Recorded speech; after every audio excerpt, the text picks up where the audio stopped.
presented by Shakti Music Production।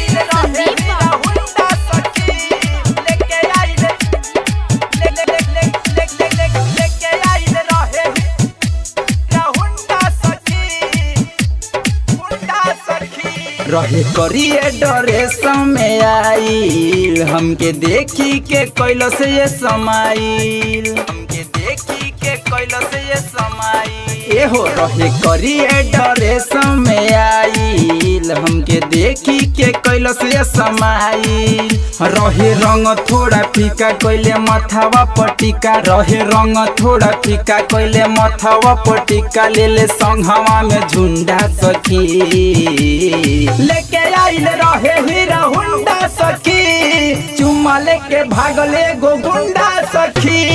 लेके आइल रहे हीरा हुंडा सखी चुम्मा लेके भागले गो गुंडा सखी लेके आइल रहे हीरा हुंडा सखी लेके आइल रहे हीरा हुंडा सखी गुंडा सखी घूमे गोइल रही बगल के खेत हो हाय हेलो कैनी खेला भइले अलबत हो छन में सोझा से कैल सलीला नया नया लहंगाई कैल सगीला नया नया लहंगाई कैल सगीला घूमे गोइल रही बगल के खेत हो हाय हेलो कैनी खेला भइले अलबत हो छन में सोझा से कैल सलीला नया नया लहंगाई कैल सगीला हमसे कके बाला जोरी कहे लगे आव गोरी हमसे कके बाला जोरी कहे लगे आव गोरी उतर रहे मुछा मुंडा सखी लेके आइल रहे हीरा हुंडा सखी चुम्मा लेके भागले गो गुंडा सखी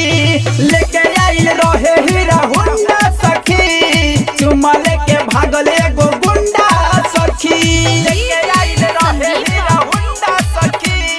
लेके आइल लेके आइल रहे हीरा हुंडा सखी गुंडा सखी पता कोई नहीं रहे सचिन राजा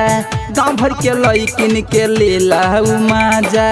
राज रही के तनो कोई नहीं हम कहे की रानी तू ही बन भूजन कहे की रानी तू ही बन भूजन पता कोई नहीं रहे सचिन राजा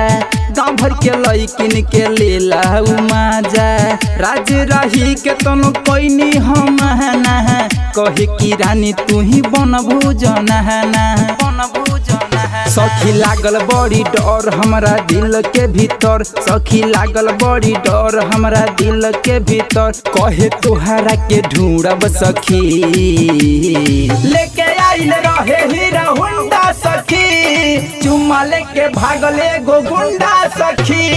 लेके आइल रहे हीरा हुंडा सखी चुम्मा लेके भागले